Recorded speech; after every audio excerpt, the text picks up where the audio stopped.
All right. I got Eric Snider of Unity Property and Pest. What city and state are you out of? Akron, Ohio. Akron. Okay. I remember going to Akron a couple times. I used to be a salesman on the road all through mostly central Ohio, Columbus. Okay. And then outlying about an hour away from Columbus. I used to travel all that area, plus Chicago. Okay. So I'm a bit familiar. I sold a lot of siding and windows and decks for a Sears contractor back in the early 90s. So I'm a little bit familiar with your construction in the area and stuff. So hopefully I'm not as ignorant as I look. But no, man, I wanted to have a conversation for three purposes. One is for home inspectors who have to deal with the pest control part, but don't have the pest control licensing or training. And then for the pest control guys that having to deal with home inspectors, and the rifts that happen and the tension on this because of either misidentification or things that are missed that should have been disclosed or not disclosed, and all that tension, because we're dealing with the homeowner, we're dealing with real estate agents, we're dealing with the home inspector a lot of times, and then we have the laws of both, and the homeowner is like, I don't know what's, they're especially if you're a first-time homeowner, nothing. If you've never been through this process, nothing. And then everything is usually after the fact. If I would have known, I would have not bought this house. And I get a lot of that from homeowners, that my customers who went from living with their parents to buying their house for the first time. They say, Frank, you've been taking care of my parents' home for, can you come over and look and do pest control? We're getting started. And all of a sudden I start, oh, there's drywood termite here. Did you get a home inspection? No. Did you get, a termite inspection? No. So I think we want to deal with both parts. Let's talk about you and your company and what you guys do, because you have experience on both parts. So tell me about your experience and about your company and what you guys do. Back in 2020, I actually launched Unity Property and Pest to really combine the two services, because I started out 10 years ago in pest control. Did that for several years, and as a result, I was the guy that was going out and doing all the WDI inspections for my company. So home inspectors would hire us out, and I started meeting and becoming good friends with all these home inspectors in the area, and I was the one doing their termite inspections. Mm-hmm. Became really close with one, good friends with one, and ended up jumping ship with him, and went to school, worked with him side by side, and learned the trade, and then started doing home inspections for almost 5 years. Okay. And just back in 2020, I finally I kind of hit a ceiling with him to where there was no more opportunity for growth. Right. So I'm like, you know what? I'm just going to go out on my own for both. So on the home inspection side, we do light commercial, we do residential home inspections, we do radon testing, we do sewer scope inspections. We do mold and mold sampling. And for the pest control side, we do everything except wildlife. Okay. So. Right. So for a lot of people listening across different states, the laws are different in every state. They're not the same for everything. And so we're sticking pretty much to the Ohio laws in this case that govern, your industry, because like you mentioned, you have WDI. Here in Florida, it's WDO, because wood decay fungi is part of a wood destroying organism. Yep. And in some cases, I was just having a conversation with a guy in Jersey. He says, no, that falls under mold, and they classify it as a mold. And, it's technically not a mold. It's a fungi. That's a big definition. And it's legalities of how you report it, because then we got lawyers all over the place looking for who we can sue. As a matter of fact, there's probably a website somewhere, that whowecansue.com, and, try to find somebody. And so we're in the middle of all this, trying to make sure that the homeowner that's buying the home knows what he's getting into, hopefully. And then the person selling the home sometimes isn't so cooperative with us. Yeah. So talk to me about what exactly constitutes a home inspection, and how many different components are there in your state to what classifies as a real home inspection? I don't know if there's, I thinking of that word, like what classifies it by state, but typically it's somebody that is trying to buy or invest in some form of a property, whether they're trying to list it for sale. So sometimes they do pre-listing inspections. It allows them to get ahead of some of the repairs and construction costs that's going to come with the general home inspection from a buyer. Or just somebody that's trying to purchase a property. And what we come in and we look at all the major components, basically from the rooftop down to the foundation. So that includes all major systems. Right. Explain that, because I mean, if we got a homeowner who has no clue what major systems are, and all that. So yeah, let's just break it down, like, pretty simply as far as we can go, of what that means. We'd inspect the roof. I try my best to get on every single roof, weather and safety permitting.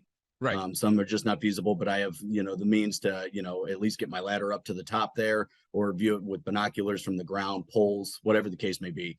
But we do a thorough roof inspection, chimney components. Once we get into the attic, we're checking insulation levels, we're checking framing, we're checking roof sheathing, looking for possible leaks as signs of possible biological growth or mold, whatever the case may be. And then we go top down. So we're running all major systems.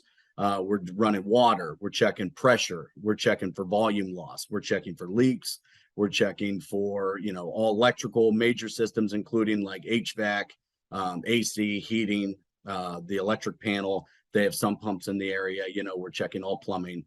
So all major components. And then of course, your foundation, which would be like your structural, beams, columns, support columns, and such. Got it. So this is pretty much, and here in Florida, and from what I understand about WDI and WDO, is that this is in a lot of cases, as far as the structure goes, it's what's visible, what's seen.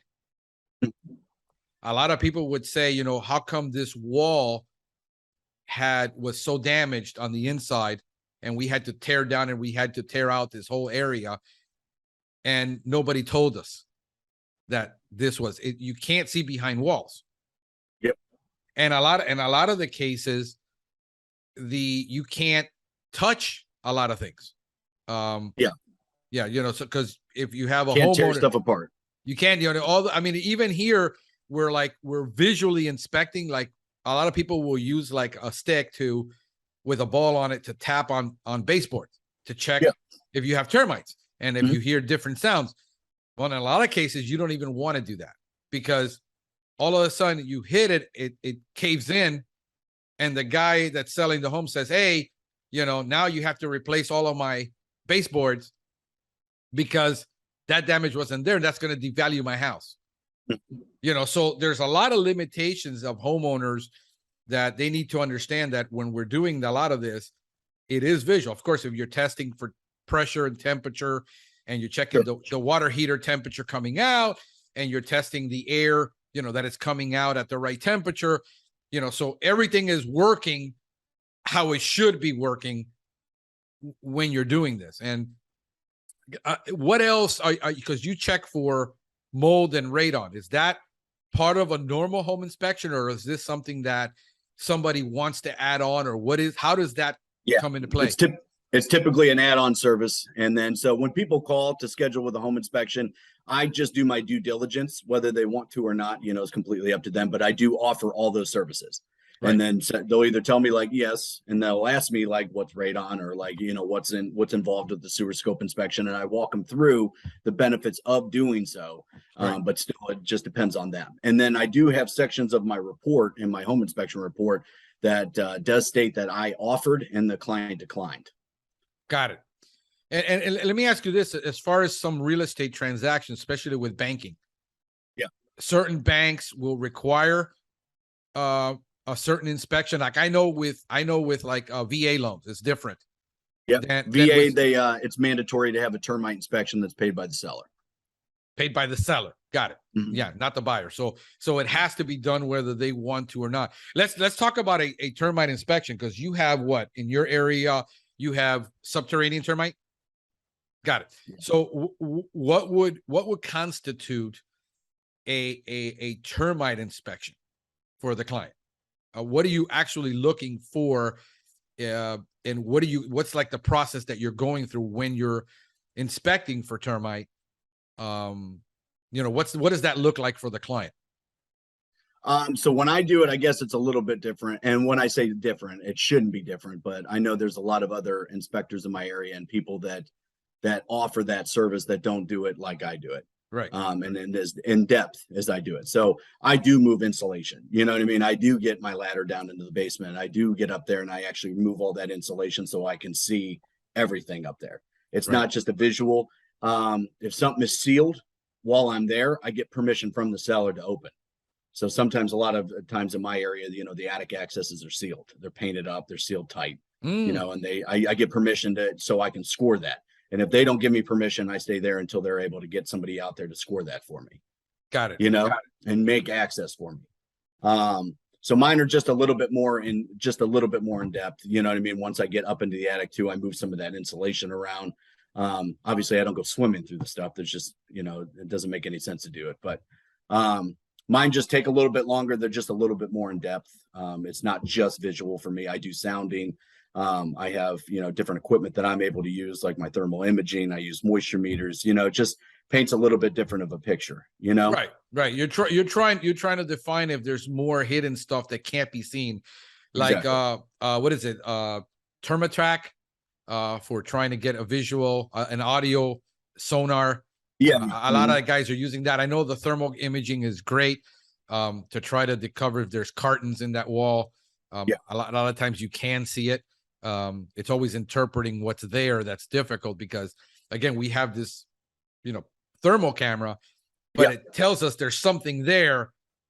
We just don't know what it is. If we want to know, we have to open it up, because we have no way of knowing. A lot of people say, well, there's thermal imaging. Let me ask you a question, because now we're getting into a little bit of the whole legality of using thermal and not using thermal in your state. Because here in Florida, it's always a double-edged sword.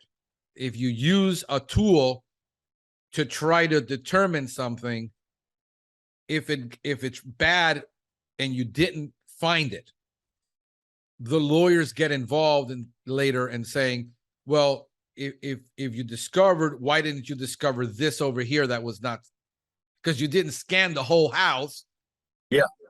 So we get into this, people that don't like to use it, because then it opens them up in the possibility of litigation to like, well, if you discovered this, why didn't you discover that? Well, it all boils down to like your documentation, right? You know what I mean? And what you're inspecting. So like, hey, inspected this area in the lower section of the master bedroom, whatever, it's the only area that was detected and inspected. Right. So the documentation, this is where a lot of guys fall apart. And I'm doing this for the benefit of the pest control guy who I've gone in for clients. And then I said, oh, wait a minute. He didn't see this whole wall and they weren't going to treat it. Well, okay. During the treatment part, I went in and I said, I looked at it and I found in an inner closet of the inner of the part of the structure, an actual carton with they were protruding through the drywall. The original inspector never saw it. They were just going to trench and treat on the outside, and that was it. They weren't going to treat interior walls anywhere. So thorough inspection here in Florida, unfortunately, it's not always thorough. The guy was there like 15 minutes and wrote up a contract. He was being a salesman. He's like, they're not interested in buying. I'm not going to put in a whole lot of time, because it wasn't a WDO. There's a difference between a WDO and a WDI, and then it's just a termite inspection, which is not documented. Unless you sign a contract and then you bought it. Because once you sign that contract, you own the problem. Explain the difference between, in your state or in your area, the difference between a termite inspection and a WDI. Well, WDI comes with, obviously, in my state, the NPA 33 report. You know what I mean? That is sent over to them. So mine, like I said, I just go a little bit more in detail, especially my lower section of the comments there on what I put on there. That's not always favored on some of the real estate side and everything else like that. But at the end of the day, like those same realtors, they want me inspecting their house for pests. Right.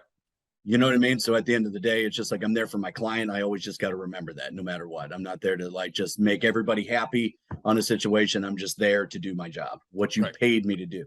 Right. Now, what you're referring to also is like a termite inspection. We just call it like a pest inspection, right? Like, hey, I found bugs in my closet, you know, so we're just going out there for just a routine pest inspection. And that includes like a multitude of things like, hey, I found, you know, a large number of spiders throughout the crawl space. You got rodent droppings here. You got rodent access points. I'm finding termite wings in the crawl space, you know, whatever the case may be. And then I can just walk them through those situations on different treatment methods. And from there, they can either decide to like sign up with us and do treatment, or, you know, kind of sit on that information for a few days and make their own decision, you know, that doesn't actually come with the report. So the difference, I guess, would be the level of what I'm looking at in the report. Right. And also the legality of it, because one is required that you file a report. Sure. The other one, I can send you a report, but it's not a legal requirement. Exactly. It's more of for your information. Yep. And exactly. Then so when you're coming in as a home inspector, I'm a troubleshooter by nature. So I can't ignore things that I see. Sure. And from an integrity part on behalf of the client, not say something. In a lot of cases, in WDI reports and in certain forms, there is a place for you to put additional pests found that are not related. Some people keep it off. Some people put it on. Some people will send it to the real estate agent on a separate memo. You know, they'll sit with the homeowner and say, listen, you know, once you buy the house, here's what it's going to cost for us to fix this problem for you. And again, that becomes a problem, because you're like, if I was the homeowner, man, I want to know all this.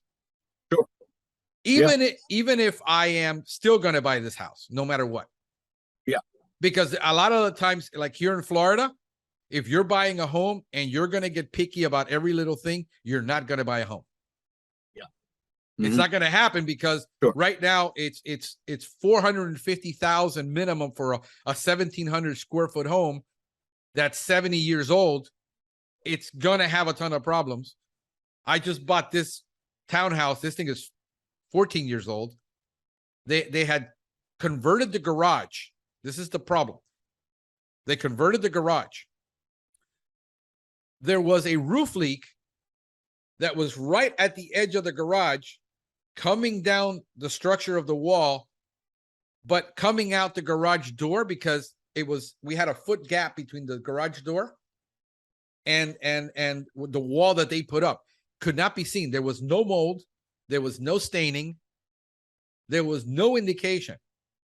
And I decided I need to take down this garage and convert it back to a garage. They had made it into a room for them to live in. I took down the wall, and immediately there's mold everywhere. And now I also have, so I decided, okay, let me open this up, see what's in there. Why do I have mold? Obviously there's water. I had noticed bubbling in my block outside of the paint. I said, there has to be water leaking through here somewhere. So that was between converting the garage, removing it, putting the garage door back, and fixing the roof leak, almost $4,000. Oh, yeah. And guess what? Since it was all a visual inspection, you know, I should have questioned that leak in the block.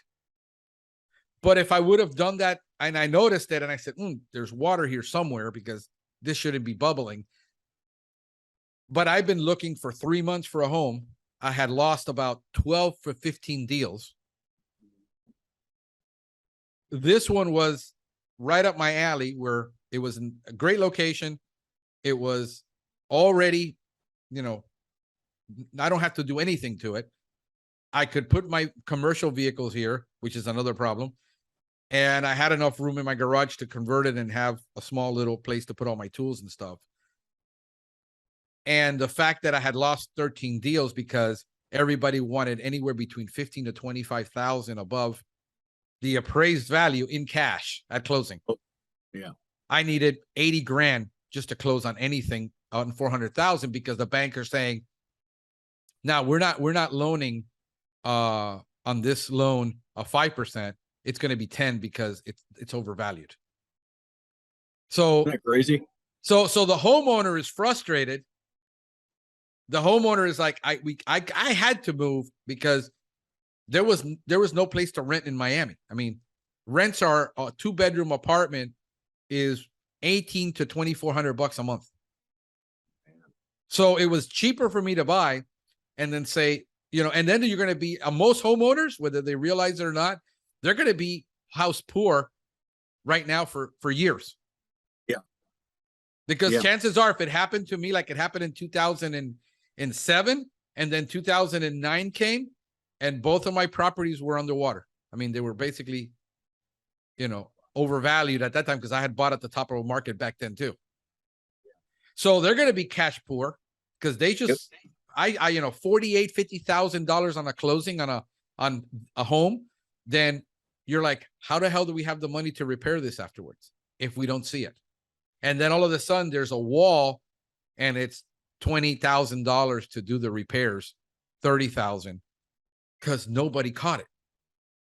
That's the frustration that the homeowner doesn't understand, that you're only limited to certain things and you're not going to see everything. And they're like, but I had a home inspection done. How come they didn't tell me I had termite when it was visible? The evidence was there. You're looking at the baseboard and the droppings are there. But the inspector didn't say anything. He didn't recommend a termite inspection. It's up to the homeowner to know what they need because the realtor is not going to recommend a termite inspection. Yeah. And that's the problem that we're having. Some of them will. Some of the good ones will. Here, I've bought 3 properties. Nobody ever recommended a termite inspection.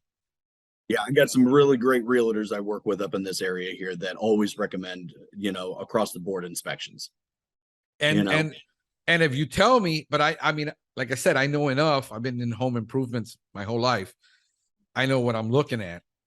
And I said, if I start making a big fuss about this, my insurance company, after I bought the home, they dropped me. Wow. Because that garage was illegally converted. Wow. Okay. So, but if I wanted a place to live and I wanted to make the deal happen, that's part of what I had to eat, and I knew it. Yeah. So now it was another, they rewrote another policy, but at $1,000 more a year. So the, people would have been plus, we miscalculated the taxes on the escrow and this and that. We need another 500. So when you're moving into all this and you're like, oh my God, it's like, what was that movie? The one with the house was, it was a comedy about the house they bought, and no matter what they did, it was just like everything. Yeah, with Tom Hanks, I know what you're talking about. Yeah. Money Pit. And that's what some people feel like, they get frustrated. The homeowners get frustrated. So I think the only thing we can actually do is educate them. Hey, you really need to get, and a company like yours, the reason I would rather do business with a company like yours is because you're not going to be biased. Yeah. You're going to say, I do the home inspection, I do the mold inspection, I do the termite inspection, I do the pest inspection, and I'm going to give you everything, versus having to hire 2 and 3 companies to do one thing. Let's get into the issue of, and you look at it both from a pest control guy side, and then look at it from the home inspector side, because you got to do both. Yeah. And the home inspector comes in and does a home inspection, but he's not a pest control guy. And he says, oh, you have rat droppings in your attic. And he tells the homeowner he's got rat droppings. The only problem was it wasn't rat droppings. It was bat guano. And now, should they, what would you do in the case that you're not doing a termite inspection, you're not doing a pest inspection, you're just doing a home inspection, but you find all these other issues because you're going to see it whether you're, I mean, you're crawling up in that attic and you see that termite tube. You're not doing a termite inspection, but you can't unsee it. Yeah, exactly. You know, you can't unsee what you find in that home. What is the process that you would go through? So, well, the first thing is with my home inspection report, I have a whole section for pest, you know, and it's just a disclaimer letting them know that I am not here for a termite inspection or a pest inspection. I'm here for a home inspection. So it basically separates me from that from the get-go, right? You know, because they didn't want me there for that, but I am there for that. And I do report what I see. And then I just walk them through it like, hey, up there, I'm seeing some mice activity. You know, it's pretty common, especially in this area with this age of house. It's been empty for this long. You know, there's some things that you can go through, and I walk them through it, and it's just educating them.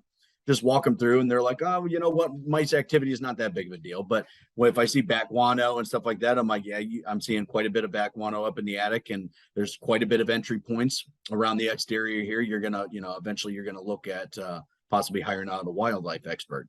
You know what I mean? To do some exclusion work and everything else like that. And then they ask me for prices on something like that. I don't do wildlife, you know, but I do have at least a ballpark on like minimum on what it's going to run. And I'm like, you're looking at, you know, upwards of a few $1,000s, you know, and just educate them on that. When you were talking about with doing home inspections, a lot of people in this market have not been doing them, either waiving or doing after the fact. But the thing is a lot of these people have the opportunity, even if they're buying a house as is, meaning it's already being sold as nothing can be fixed.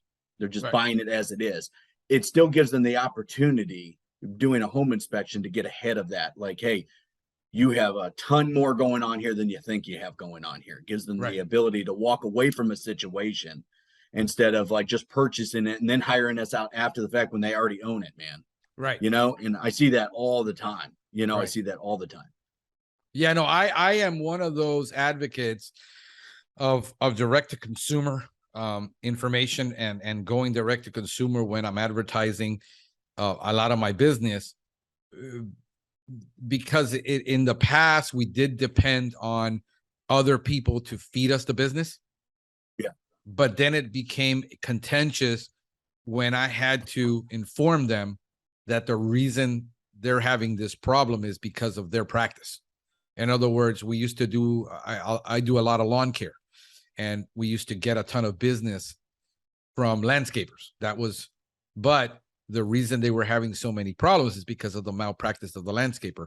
It got very contentious for us. I decided at one point I didn't want that anymore. So we went direct to consumer, and we educate our customers now on, they always ask us, can you tell this information to my landscaper? And I say no, because that's his job to know how he's supposed to do his job. Yep. It's my job. Here is the recommendations from the University of Florida on how to take care of that lawn. I'll send it to you. You can send it to them, have the discussion. It becomes a lot of the time contentious, and we hear the comments all the time in all the pest control groups. They keep misidentifying stuff. They told the customer this, they told the customer that. And if you try to, again, in your case, and I'll make a point again, you report what you see. Yeah. You know, a lot of people don't have that in their reporting.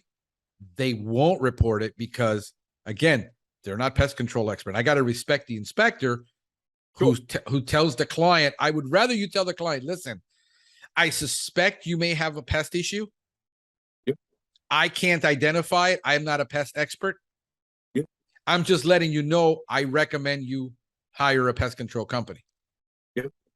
And at least because you see enough houses, you've been there, especially when you've done, and there's a lot of new inspectors that just got trained academically with very little actual experience, and they start making all these identifications of things. Sure. And I would say, tell the client, hey, I recommend you call so-and-so on this. And then like I said, the relationships, I've seen it personally. The inspector, the real estate agent does not want an unfavorable report because it's going to tank his deal. Yeah. but that's why I am more of a direct to consumer guy, where I said I am not beholden to the inspector on a WDI. I'm not beholden to the homeowner that's selling it. In this case, I'm the end consumer to me that says, dang, I wish I would have known, because we're not going to have the money to fix any of this. And what is, that's my, I feel like ultimately always, and that's gotten me in trouble at companies I work for, where they actually think I work for them. No, I work for your customer. Yeah. I'm not going to lie to the customer to make the deal happen. I won't do that. And that's always gotten me in trouble. So once I go in and I say, I suspect, but again, that's not my area of expertise, I would highly recommend it. And I would at least put that in my report. And then sometimes that's favorable and unfavorable. Yeah. Well, and that's always going to happen no matter what. I mean, it doesn't matter. But at the end of the day, like, my client, the buyer, seller, whoever it is, hired me. So I work for them no matter what. I'm not here to make everybody else happy. I'm here to do my job and report it as such. Yeah. Because, 9 times out of 10, you walk, like some of those situations you were talking about, you walk into a situation and be like, hey, your floor's falling in. You know what I mean? Like, the buyer has the absolute right to know, Right. Especially before they pull the trigger on something like that and realize they don't have the money to pay for it because they've already overpaid for a property they've already overpaid for something that's not worth what it is, Yeah. Yeah. And that's the case right now. Everything is, I walked into some properties that were like Zillow bottom out. Yeah. And they artificially inflated the price on that property in the neighborhood by buying 6 properties in that neighborhood. And then I look at the property and I'm going to have to sink easily just to move in, if I'm lucky, 150 grand into this property before I can move in. That's how bad.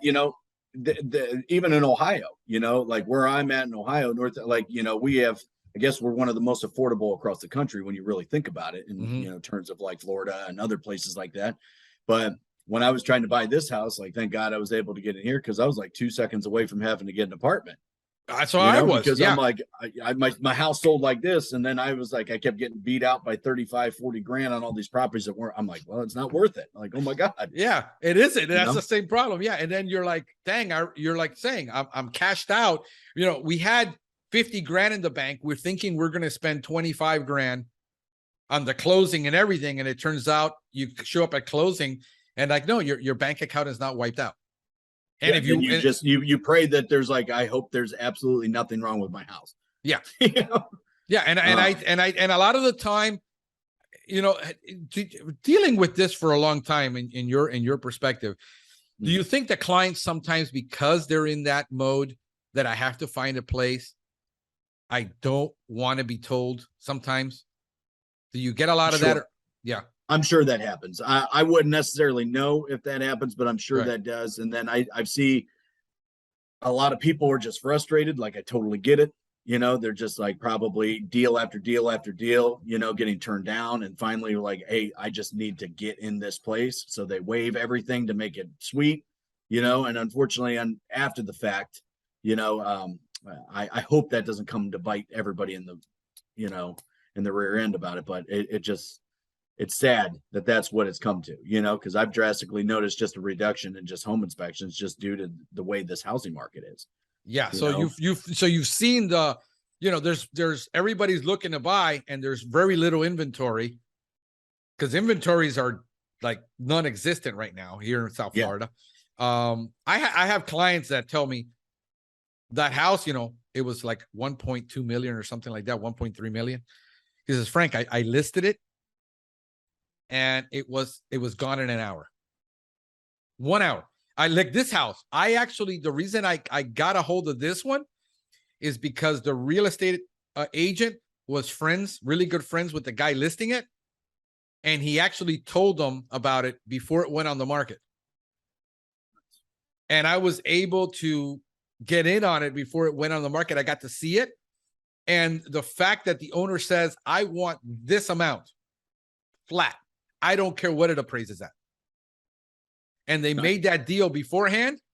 That's the only way I could have bought it, because every other house was 25, 30 grand. Even after we cut the deal and we had the appraisal done, they would come back and say, no, we changed our mind. We want 15 grand over it after the deal was already cut. Yeah. I mean, so That's crazy. it's desperation that gets people to drop their guard and then say, okay, I'll deal with it. Luckily for me, most of this repair I have to do, my brother-in-law's a roofer. He got the roof done for me, you know, for like $1,000 less. I have to do I still got to do the mold remediation on it, and get it done and things like that. But would it have changed my mind, honestly, if I did find that during an inspection? It wouldn't have. But, you know, I guess sometimes you're like mentally, you know, you're in the middle of all. I mean, I get it. People are so frustrated because of the situation. What do I do? Who do I listen to? You know, do we do it? Do we not do it? And at the end of the day, I was going to do this deal unless there was something drastically wrong with this property. But, you know, $3,000 afterwards was still, it's I worry is when I see the videos of, you know, that whole wall, you know, it's 30, 100 grand because nobody, I mean, the guy dropped the ball. And, you know, people say, well, that's why we have insurance as home inspectors and WDI inspectors. And I said, not if it was neglect, not if you didn't know it in your agreement. And this is where I tell people, you know, the guy with the most paperwork at the end of the day wins. Yeah, and I agree. You got to have you can't rush through things. Nope. and not document. Like most of my texts, I mean, honestly, most of my texts could not be WDI inspectors because their attention to that detail isn't going to be there. They can do the great pest control job. They can treat, but their attention to that detail of what the heck is that little spot in that ceiling? Yeah. You know, what is that little thing coming through the wall, that little dot?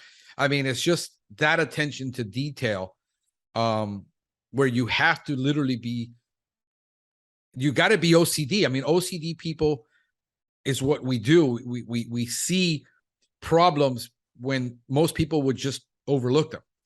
Yeah. And about being thorough and about make sure you document,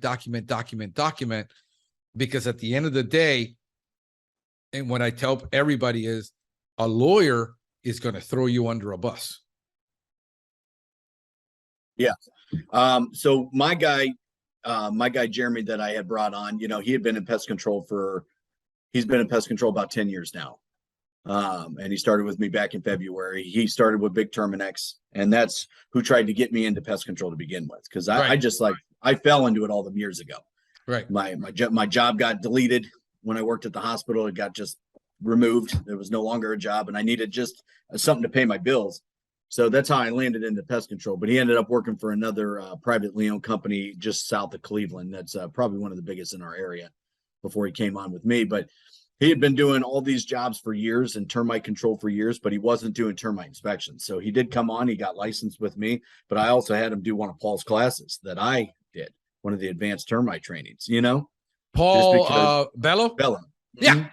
That's a guy, classic example of what goes wrong in our industry. Well, and exactly. But, you know, like taking that class, and nothing against like, you know, Ohio State or anything else like that for putting those on. Like the classes are great, but like, I want my inspectors to, you know, take some of those advanced trainings just because like there's stuff that you're going to miss just by taking that class. It's just what it is. Yeah. You know, it's like, I'm not talking crap about the state of Ohio or anything else like that. No. Like, but it's like, you need more, and taking those classes through Paul, like, you know, I was just able to learn like so much more that I wasn't even aware of. Yeah. You know I was looking, he was just here at UF. University of Florida, and he was teaching because his, you know, he is an advocate. His clients are not pest control companies that he has to get them in deal with them in litigation. For those of you who don't know who Paul Bello is, I mean, if you don't know, and you're under a rock somewhere, but you know, he's usually having to be on the homeowner side during a litigation, defending the homeowner as an expert witness for them. So he gets to see the absolute worst of what happens in our industry. It's not rampant. It's not to say this is rampant in our industry. It's not. But when it does happen, it's ugly. Yeah. And when, you have a termite contract for year after year after year that's been renewed with no treatment, no real inspection, and then all of a sudden a wall, like here in Florida, you don't have this. You have what do you have? Eastern subterranean in your? Yeah. You got Eastern sub. Okay. Yeah. Okay. We have now Formosan. Yeah. And I'm so glad we don't got to deal with those like you guys. Bro, in 3 months, that thing will eat up a wall. From the time that you notice something, I tell my client, if you have Formosan, you don't have 3 months to think about it. You need to hire somebody, whether it's going to be in my company later on or somebody else. You don't have 3 months to think about this. It's not a sales pressure. That's just a fact of how fast this thing works. Yeah. And the fact that I will go into a property and they identified it as Eastern sub by an inspector, and I take it back and I look at it under a microscope and I identify and I said, that's not Eastern, that's Formosan. And that wall is already gone. So the fact of that, taking that, the academic training is great. Yeah. Unfortunately, it never replaces a person with 20 plus years of experience in a field that can tell you what's going to bite you in the butt every time. Because we most of the stuff is information that's great. It's insect biology. We need insect biology. We need to know, the things that the university teaches from an academic level. But, that's not the same as somebody who says, here's your pitfalls where everybody keeps getting it wrong. And having that experience. And I think that if you're a termite guy, you should be, taking something from Paul Bell. I mean, like I said, I wish I would have gone. I didn't know until it was too late. He said he was going to go. Yeah, I had friends that went down there. I wasn't able to make it just because of my work schedule, but yeah, I would have made the time to go if I would have known, but I would have had to know months in advance to get it done. But yeah, man, I mean, what's the best advice that you can give a fellow home inspector that doesn't have pest experience?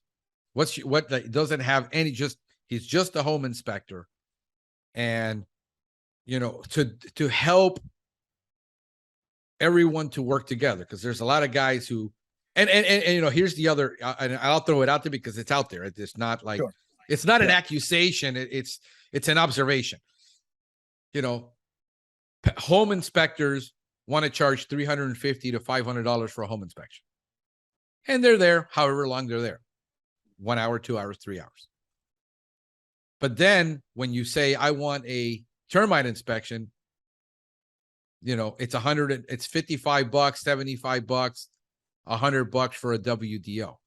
There's no way in hell you're going to ever get me to go into a house to do a WDO for $150. I don't care. Because the reality is, because if you do find termite, then you have the chance to sell the service. So you're kind of doing it as a loss leader. And I say, no, my experience of what you're hiring me to do, how long does a termite inspection take? My answer is as long as it takes. Exactly, yeah. If it's 2 hours, it's 3 hours. If it's 4 hours, some houses are complicated.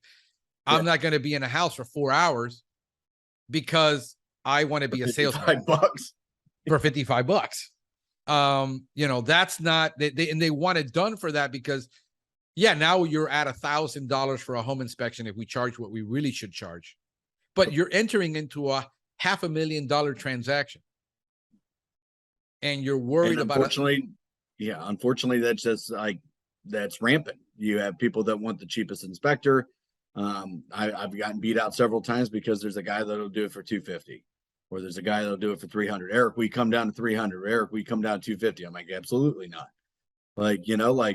And it's not about it's just the time that goes into it. I know what I do, and I know how I work. I know how I inspect, and I know what I'm worth, so there's just no way that I would see myself doing it. Now, when you said less than 150, I do charge, for standalones, for WDI anywhere between like 130 to 150, And it all just depends on the situation as well. But there is a lot of people in my area that are still like the old school ones that are doing $55, $60. And, and not saying that they're terrible and bad. I don't know. I've never did ride-alongs with them, but I guess, my advice for, inspectors is that I do ride-alongs. I do ride-alongs all the time in my field, with plumbers, with HVAC, with other things, just so I learn and I'm just aware. Not that I am getting licensed in those certain things to be able to comment on those certain things, like I am a plumber or an electrician, but just education in general is just extremely important. Yeah. If a home inspector is inspecting houses, he should know about pest control. He should know about different pests. He should know about what he's looking at, whether he can, get licensed and be able to be in a position where he can comment on it. But then just, building relations with other people in his area that specialize in that kind of stuff. Yeah. I agree. Because here in Florida, the Department of Agriculture is real strict on diagnosing and commenting. I mean, it's in our law in Chapter 482. The fact that you can't even, like, if you're a CSR, you can't talk to a client about pest control unless you're taking CEU classes and have an ID in the state, even though you don't perform pest control. So every person that answers the phone at my company is going to have to take CEUs, because the guy's going to have, hey, I got this pest problem. He's going to say, I either have to refer you to a technician because I can't talk to you about it legally. So when you're an inspector and you don't have a certificate, a pest control certification, you can't even bring it up. Yeah. And that becomes, again, all the legalese that I wish, the homeowner understood, that there's a whole lot of laws. And then you have these gray areas in between, that the answer is, I would recommend you hired a pest control professional. I would recommend, it's like when we do here in Florida, when we do spot treatment. Sorry, 1 second here. I'm so sorry. Yeah, no, go ahead. I get you. I don't have an admin hired on yet. I'm in the process of doing that right now. So I am the admin. I'm looking at my phone because it keeps flashing on me too, but there's nothing I need to answer right now. Mostly it's Facebook stuff that mine's people trying to schedule, and I'm just sending my automatic my automatic responses here. But I'm in the process of trying to hire an admin, which has been just a journey in itself. So it's gonna be it's tough, bro, because you're competing with every other company, not even in home inspection, just every other person that's hiring an admin too. And what, that's here in Florida. I don't see anybody hiring anybody for less than 18 an hour right now on a competent admin with at least 2 years of experience. It's extremely difficult. This is why I decided I'll stay on as sales and admin right now and just hire techs, because I mostly focus on hiring managers that have management skills, and then I train them as techs. So I don't have to constantly manage everything. And they're doing a lot of the selling right now and taking a lot of that off my plate so I can do some of this. But it's tough, bro. It is. And if you don't have a process for hiring, and just the recruiting part is brutal. Well, it is. Like I said, I had set up some things to where it's just like nobody was showing up for interviews. I'm like, oh my God, I can't give this job away. You can't. And money wasn't even the issue at certain points. I just couldn't get somebody on. And then some of my friends down in the Columbus area that are in pest control have been just kind of helping me and just kind of giving me some advice and something like that. But it's just been a learning experience. That's for sure. It is, bro. And then you got, I mean, the best way right now is if you're out in the field, that you're actively full time. Actively recruiting. I mean, I'm in the field full time, working, answering calls, scheduling jobs. I'm in an attic scheduling jobs. Dude, I just showed my tech. I said, look, you're getting one. You have to handle maybe 3 to 5 calls a day between the customers that are calling you. Hey, when are you going to be here? What are you going to do? What time do you plan? I need to go. And they're handling maybe 5 texts a day. I looked at my call volume for the last 2 months. It's somewhere in the neighborhood of 450 calls that I get. Oh, okay. Yeah. That's in addition to all the texts, all the emails, and all the online forms of quote requests. Yeah. So when I add all that up, it's somewhere close to about 600 contacts a month. That's 20 a day. And plus I'm in the field too for, 4 hours a day because I'm handling complicated things. Yeah. It's tough. It really is tough. Trying to recruit. But what I would be doing, man, if you walk into somewhere and you see somebody that could possibly be a fit, you're always be closing. Right now, when you're hiring, it's always be recruiting. You have to be in that mindset that everyone is a potential, and interviewing people like on the street, like literally you go to a restaurant and you see somebody like, hey man, would you think about doing some admin work? And do you have it? Because waiters and waitresses, and I mean, you just got to have a training program and a process to put them through, and a whole lot of patience. What I tell people is, I have an enormous amount of patience to train because I have to keep repeating myself. My girlfriend's like, I don't have the patience to repeat myself. I says, that's her biggest problem. She doesn't have the patience to repeat. It says, I have no problem repeating myself if I see that people are advancing and they're moving. And like one of my texts, like, bro, documentation. You didn't document this. And we're just doing pest control. Yeah. And I said, you didn't document this, brother. And here's what's going to happen. That's another phone call I got to handle. If you would have documented that, the customer would have never called. Yeah. You don't have to handle it. I have to handle it. But I guarantee it. Now you're going to hear it from me.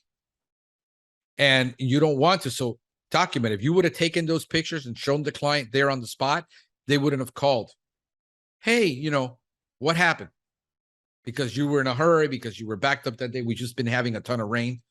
And it's kind of like, dang it. What we got going on today here. We got the last 3 days has been raining. So I got to the stop. And as soon as I got there, it was downpouring. I can't do a thing. I decided to go to another part of town where it wasn't raining. I said, that's great. Did you notify the client and say, listen, I'm not going to stop by your house today? The client calls and, hey, I saw that I was on the schedule and nobody showed up. Just simple things like that. Imagine in a WDO, WDI home inspection scenario where you have to document. Bro, I don't know. Is there anything you can add to this conversation that would help people? I think that we haven't covered, because I know we covered a lot. I know I've seen you. I meant to ask you too, just because I've seen you post a lot about it lately. Is that something you're thinking about adding to your company, service wise? We're going to add termite. Okay. To our business. We're getting the process of getting the licensing. I'm going to be adding. I've been thinking about it for years, and now last year I went to all the classes at UF. So I went to their intermediate, masters, termite, everything. Getting my what is known as an ID for training purpose. I have to get it and train with a company that's going to certify me in it. And then we're looking at the WDO, and then obviously home inspection. We're going to add that to be a complete company. I'd rather do the whole thing. Sure. But it was closed down here. Last year I was going to take it with a local company that didn't. They actually have a house set up in a warehouse where they have a whole house set up with everything so that you can train in the facility, except it was closed because of COVID. So you follow John Bolton? John Bolton? No, I don't. Yeah, with the University of Florida down there for home inspector. He owns Inspectigator. I've done a lot of training with him over the years. Oh, I'm gonna look into that. I had no clue because I was looking. They had one in Doral, like near me, which is about 18 miles from here. And then I was looking also I was thinking about doing it also with Internachi. Internachi's good. Yeah, I'm a member of Internachi. I have been for many years, and their training is wonderful too. But John Bolton, I think he's out of the Tampa area. Okay. So, he's out of the Tampa area and stuff like that. But I've done like a lot of sewer scope training and stuff like that through some of the classes that he offers. Great inspector. He's always there to answer.